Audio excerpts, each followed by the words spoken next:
here today in this beautiful park, and I wanted to kind of show you the Eterna Lut on the Sony FX3 profile, and how actually it kind of, and this is the Eterna Lut for the XH2S, so you can download it free on FujFilm's website. And actually what it does, once you bump down the midtones and increase the contrast a bit, it actually gives you a really pleasing neutral image.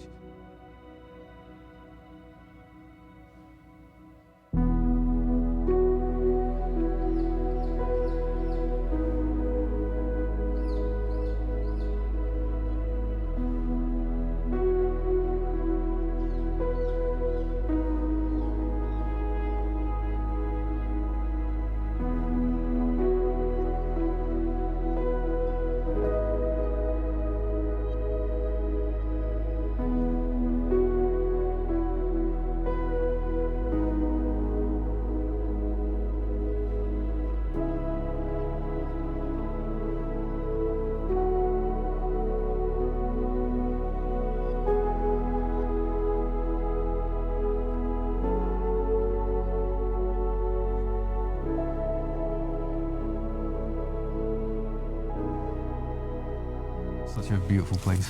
Colors, nice colors here, blues, greens.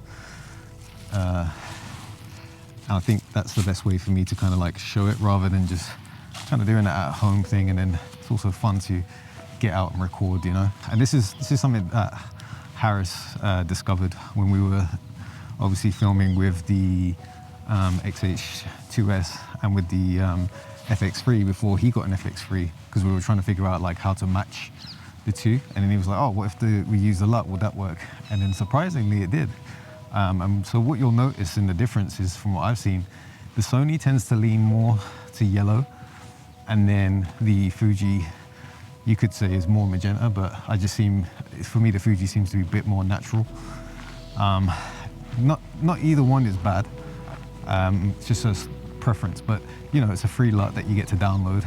Sony also has like their links to LUTs that they've got, there's one that I kind of discovered the other day, which was an Alexa type LUT that they recommend that you can use, and they're like low contrast based LUTs, so obviously you can do a bit of grading yourself on them. But yeah, like it's interesting, but I thought I would just let you guys kind of see some real world examples.